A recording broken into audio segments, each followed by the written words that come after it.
Hello and welcome back. So this week we're going to talk about a lot about Paul's journey here. So over 100 deals later, does that make you a centurion in different ways? Wanted to talk about some of your M&A secrets that you've learned over those 100 deals. So now that you have been involved in over 100 transactions, I mean, it's a very incredible accomplishment. I think a lot of people that enter the world of M&A don't get anywhere close to that, even bigger M&A firms. So tell us a little bit about how your journey started in the world of M&A. Yeah, so very much by accident, to be honest. I sort of did my first deal, then had a 7-year break, and then got back into M&A. So when I was growing up, my mother or our mother ran a small business. So, it would be quite common to, be talking around the dinner table about, challenges in the business. And I guess that's what sort of piqued my interest into business. I studied business in education and felt that, yeah, I wanted to, at some point in my career, set up my own business, be involved in business. Anyway, did education, got into the world of work, ended up working in the real estate industry, and part of my job there was to basically build teams, make them more successful, improve the business, and that basically just led me on a bit of a promotion. I sort of ended up running a department, then multiple departments, multiple sites, and I guess I did that through making sure that I hired the absolute best people I could possibly hire, and then obviously inspiring them to deliver the results. That then gave me a sort of startup idea. I felt that there was an opportunity to do this for others, so I could basically. I knew how to recruit really great people in this industry, so I could go and set up a specialist recruiter for the real estate industry. And that's basically where my first startup came from. And I spent 7 years doing that before I got into M&A proper, I would say. But my first deal was when I was in the real estate industry. I was aware of a business that wasn't distressed, but it wasn't performing. And I could see immediately where the problems were in this business, and I knew exactly what needed to be done to fix them. So I did the deal to buy this small business for £1, and I spent 18 months turning it around, sold it after 18 months, so made some money from it, and that's what gave me the seed capital to start my recruitment startup. Did that for 7 years, and I guess I sort of spent 7 years learning a lot about business, because when you're in a startup environment, it's such a fast pace. There's so many things to do, so many things to learn, quite a lot of pressure, and yeah, we built the business, sold it, and I guess I was inspired to get into M&A properly by the Dragon's Den TV program. So Dragon's Den is basically, you go on, you pitch your business, you ask for investment in return for a percentage equity stake in the company. And I thought, you know what, that sounds quite fun. I'd quite like to have the variety to be involved in multiple businesses. And I basically got into M&A full time, and I bought a business in the real estate space. And then I went on and did multiple other deals. And yeah, wind the clock forward, 15 years later, we've done over 100 transactions, I think, covering 32 different industries in 12 different countries. Fantastic. So out of, I suppose, what you've been doing for the last, well, I was going to say 15 years, but realistically, it's probably more like 20 plus years if you take into account the cold starts, etc. But what are the sort of biggest challenges you feel like you faced in this journey? Yeah, I think for me, when I first started out, I think there was several challenges. I think the first one was finding deal flow and trying to build credibility, particularly as a newcomer. So the way that I sort of, I suppose, figured that out was I ended up finding a mentor, somebody that had been there, done it, worn the t-shirt, and helped me to build that credibility, which was really around creating content and essentially trading off other people's credibility until I'd done some of my own deals, and then I was able to point to my own social proof and successful transactions. I think there's the financial challenges, structuring deals with limited capital. I think when I first started out on the journey, I thought very much that the way M&A worked was you write a check from your own personal funds to acquire the business, and you look for them you look for those business opportunities with business brokers, and nothing could be further from the truth now. We don't use any of our own capital when we're acquiring businesses. We borrow the money generally if we're going to do a typical transaction. And generally, we're not sourcing through brokers, we're sourcing deals direct to seller, because we then have the direct relationship with them, and there's no middle person involved that clouds the waters. So yeah, learning that by basically having a mentor, consuming lots of content, learning about how M&A actually works, I guess was the way that I overcame that. And then finally, and it might seem like a really simple one, but it's really about building relationships and earning trust in a very competitive industry. There's lots of people out there that do deals. There's, whilst the worldwide opportunity is quite significant, I think 23% of SMEs are owned by the baby boomer generation, so potentially could be looking for some sort of exit. And there's lots and lots of people out there like me, some more prolific, some not as, that are all fishing in the same pond for the same opportunity. And it's how do you set yourself apart? And I think for me, it's been very much about building relationships and earning trust from people that we potentially want to do deals with, has been a pretty significant challenge. I'd say it's definitely easier now, but yeah, certainly in those early days, they were the main challenges. If you're interested in mergers and acquisitions, we have a free to join community of deal makers around the world where we share knowledge, expertise, deals, and joint ventures. I produce regular content there, and it's the first place that you can see it. So if you'd like to find out more about this and how we can joint venture together, I guess the vast majority of deals that we have done have been with joint venture partners. And I guess to get to 100 plus deals, there's only so many hours in the day. So by sharing the work with like-minded others, we can increase that bandwidth. So to learn more about this and to join our community, visit buybuildsellprogram.com. So I don't know, was there a point where things sort of clicked for you? Because I think it's been quite an evolution of a journey, and the world's changing all the time as well. But was there a moment where you sort of went, gosh, this is working, this is really the future for me? Yeah, so I think my paradigm shift came in 2015. So, between 2010 and 2015, I think I did 6 or 7 deals. And I very much felt at that point in time, if I was investing or buying a company, I needed to be the MD, the person in control, the person calling the shots, the person doing the work, making the decisions, etc. So, I was making reasonable money, but I was involved in several businesses and probably working 60, 70 hour weeks and almost getting to a point of burnout. And I just sort of reached this point in 2015 where I felt that maybe there was an opportunity to do things better, and be smarter. So I basically found this guy that had been far more prolific on deals than me, and basically we agreed that he was going to be my mentor, and I learned so much from him. And that's really when it clicked for me, because it became the point when I shifted away from running companies and owning them to being what I would call a shareholder and a deal maker. So my perspective shifted. So instead of thinking I had to be there to run the show, I was able to basically just focus on the things that I loved, which was finding the deal, doing the deal, moving on to the next one. And now we have a brilliant team of people that take care of the sort of day-to-day running. But that having that mentality means that I can just keep going out and doing deals and being, prolific in finding deals and not really getting too involved in the sort of day-to-day. So I think probably my shift came in 2015. Okay.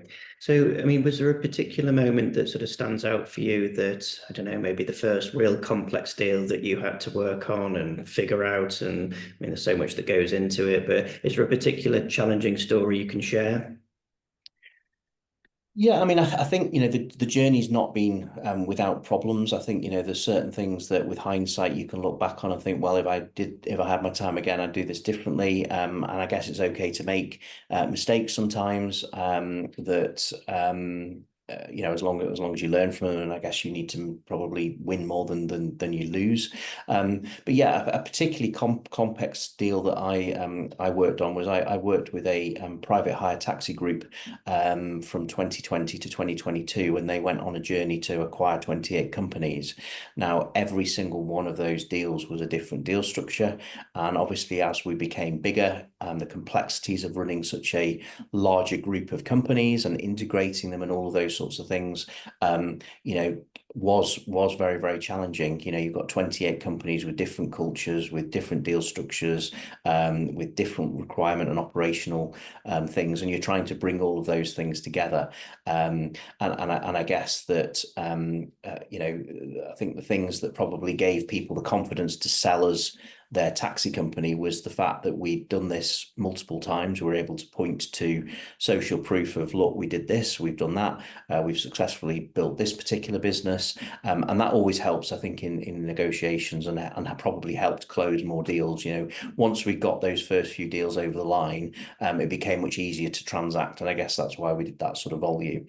Yeah, I think, you know, every deal I say is a learning curve. You know, whilst we've obviously got the experience of doing over 100, even now, every deal I do will still teach me something new, give me a different experience or different perspective, or, you know, I'll think, right, next time I do a deal, I'm going to take this lesson and apply it here. Okay.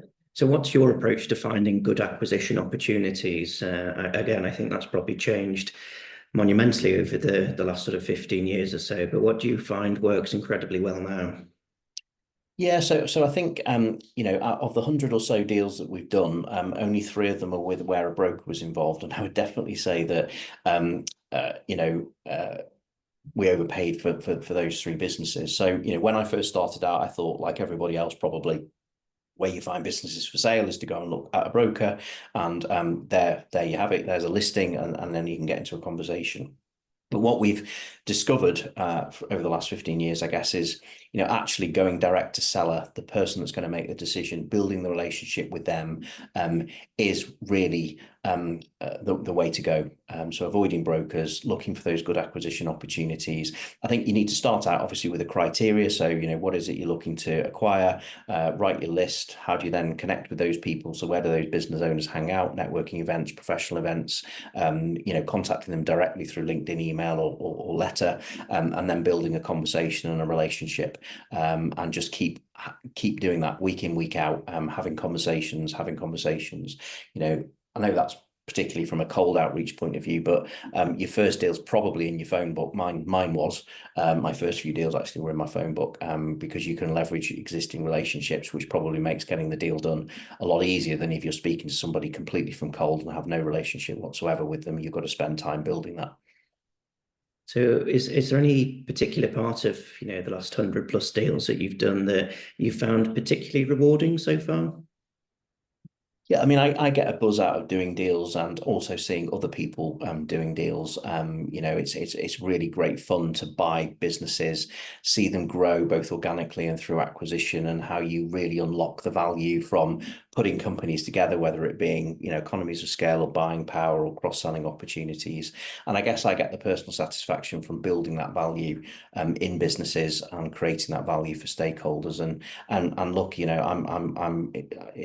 I love working with people around the world. You know, if you'd said to me 20 years ago, you'll be buying companies in 12 different countries in 32 different industries, you know, and seeing the cultural and the way that different countries operate is really quite fun, and you get to meet some really, really interesting people. And I guess that, you know, every deal really has contributed to, you know, my own personal development and growth in this journey. Okay. Are there some common deal killers you've encountered and how you actually work around them? Yeah, so I mean, you know, I'd say some of the best deals you do are the ones that you actually don't do and that you actually walk away from. You know, there's loads of deals everywhere, you know, and it's dead easy to find a deal, do a deal, and end up negotiating something that just has a load of red flags all over it. So, you know, we typically look for well-run, long-established, consistently profitable businesses. So, you know, we're looking at the financials. You know, are they consistent? Have margins declined? Have costs gone up? Have they lost any customers? Is revenue declining? You know, is there any cultural mismatches or legal issues? And obviously we have a process of due diligence to try and, you know, uncover all of those sorts of things. And it's okay in some respects that, you know, a business may have some of these things, but it's about making sure that you go in with your eyes open and you have a strategy to manage those issues, such as, you know, either renegotiating the deal or adjust the valuation, or, you know, building protections into the contract, for example. So I think it's really important that you do detailed due due diligence. We certainly do, and try and spot those deal killers early on. But if you've got your sourcing right, then you should, because you're only going to approach companies that have got those consistent results and fit that sort of criteria, then the chances of you finding those red flags are going to be fairly slim. I'm not saying it doesn't happen, but if you source the right opportunity, then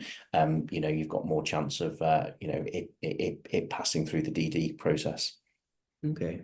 So how do you find, well, what ways are there to keep your teams motivated, aligned on the goals? Because there's a lot of people with different goals that need to be aligned during this, but especially when you are working on some of those high stake deals.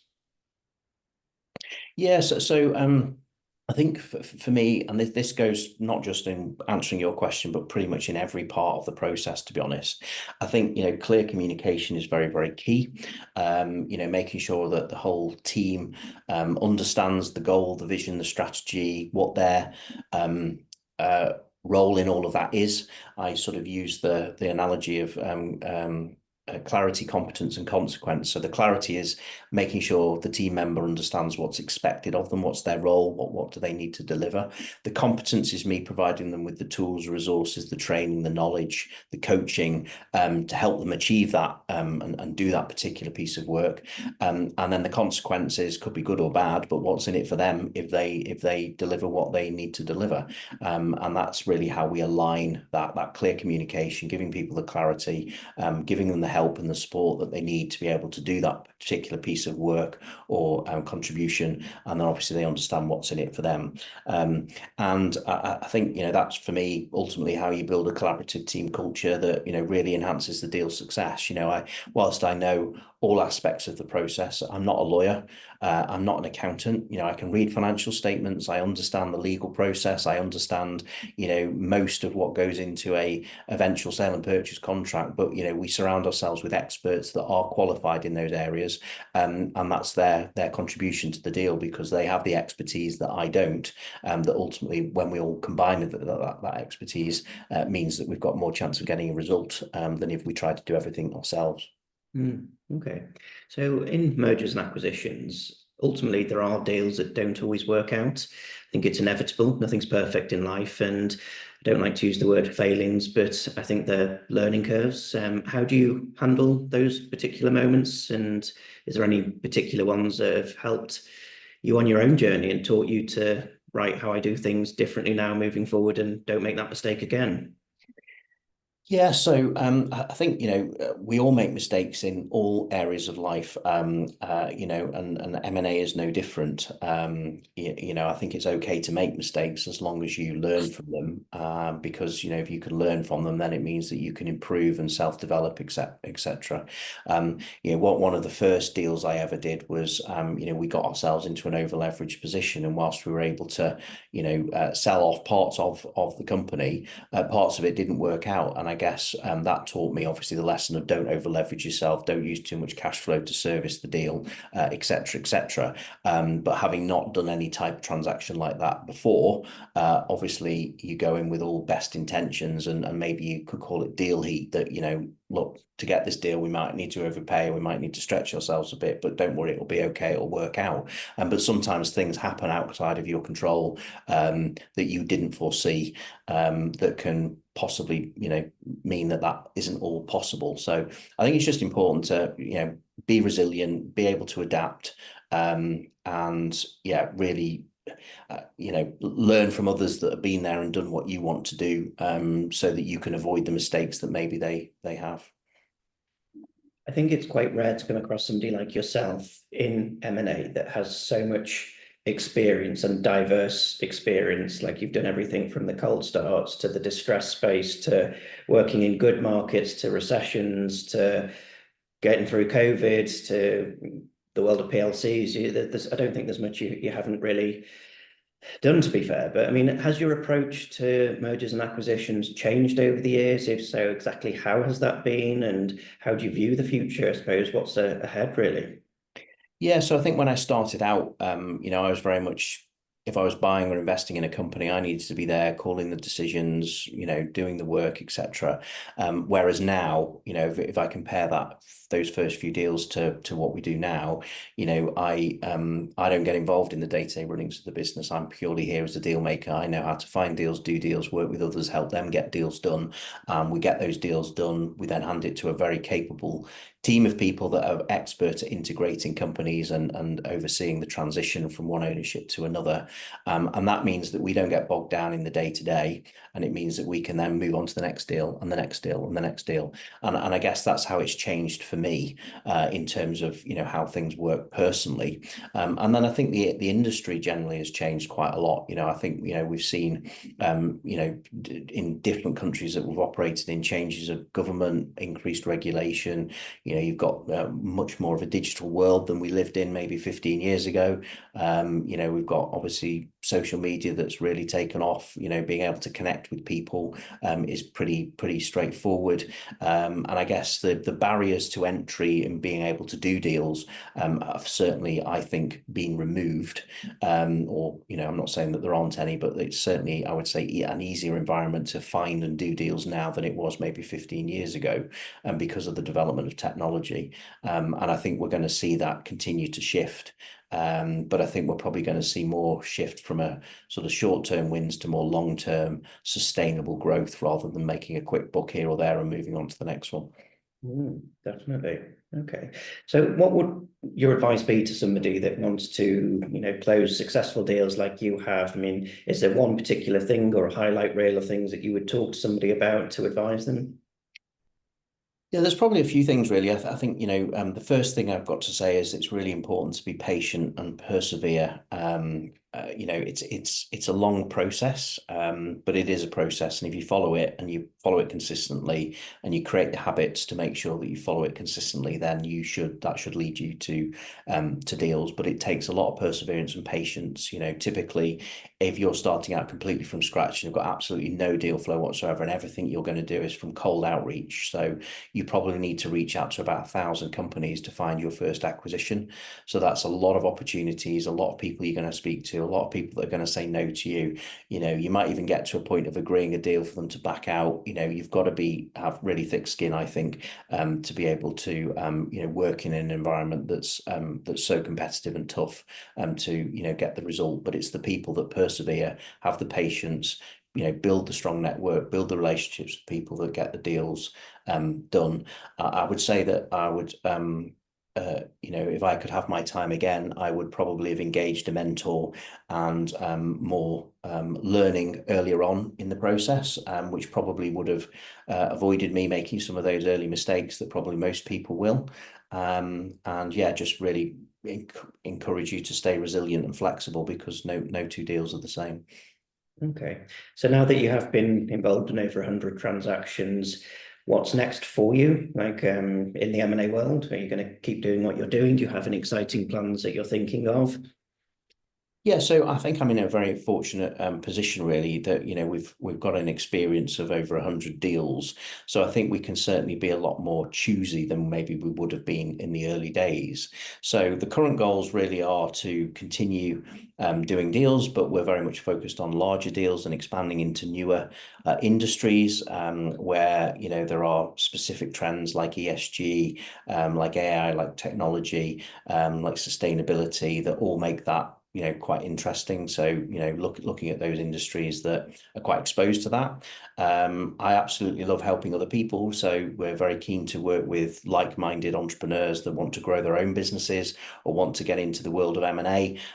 So me continuing to work and do the work that I do around mentoring other people and sort of giving back, I suppose, a little bit to that to the community, and really about continuing to add value and continuing to have fun doing all of these things. I think the day that this becomes not fun anymore will be the day that I stop, but I don't see this as a job. I see this as a passion, as a hobby. What's more fun than buying multi-million-dollar companies, growing them, selling them, and continually doing that. You say you like to help other people on their M&A journey. Are there types of people that you prefer to work with, or something that really creates more of a spark than others, or sectors? Yeah, so whenever we work with others in a sort of joint venture basis, the most successful are where somebody is very focused on a particular industry. So either they've worked in it, own a business in it, sold a company in it, got contacts in it, are passionate about it, whatever, or a mixture of all of those things. Because if you're sat in front of a business owner and you understand their business, you can talk their language, you know when you buy the business, what levers you can pull to make the business more successful. I think we always want to work with somebody that's particularly focused rather than just being completely sector agnostic. And also, if you already own a successful business in a particular industry that's fragmented and you want to partner with somebody that can help with the whole M&A side of things, then that gives us a platform to work from rather than starting out from scratch. So yeah, if you fall into either of those categories, I'd love to have a chat about whether we can work together and create some sort of partnership. Okay, so I think just one final closing question. So 15 years on, over 100 deals, how many years till it's deal 200? No pressure. Well, I could answer that, and then we can put a date in the diary to compare whether we did that or not. I wouldn't say that I'm particularly have a goal of, right, I've done 100, I want to do another 100, or I want to get to 250. I think, given the experience that we've got, I think we are a lot more picky about the sort of deals that we will actually do. Do I want to go out and buy 20 companies all with 5 million revenue each to create a 100 million pound group, or can I just go and buy 2 or 3 companies and put them together and create the 100 million pound group in whatever sector it is that's particularly growing? I think there's pros and cons with both, but I think we're more focused on the quality of the deal, the value that we add for the stakeholders that are involved, and helping the people that we work with to achieve the same sort of level of success that we have. Okay, perfect. Well, as always, great talking to you, and look forward to talking next week. Okay, thanks, Ben. Can I ask you a favor? If you like this content, then please do subscribe to the channel to receive more content like this as we upload it. It helps our channel and shares the message with like-minded deal makers. It also helps me to connect with our audience and bring you more content that you can watch.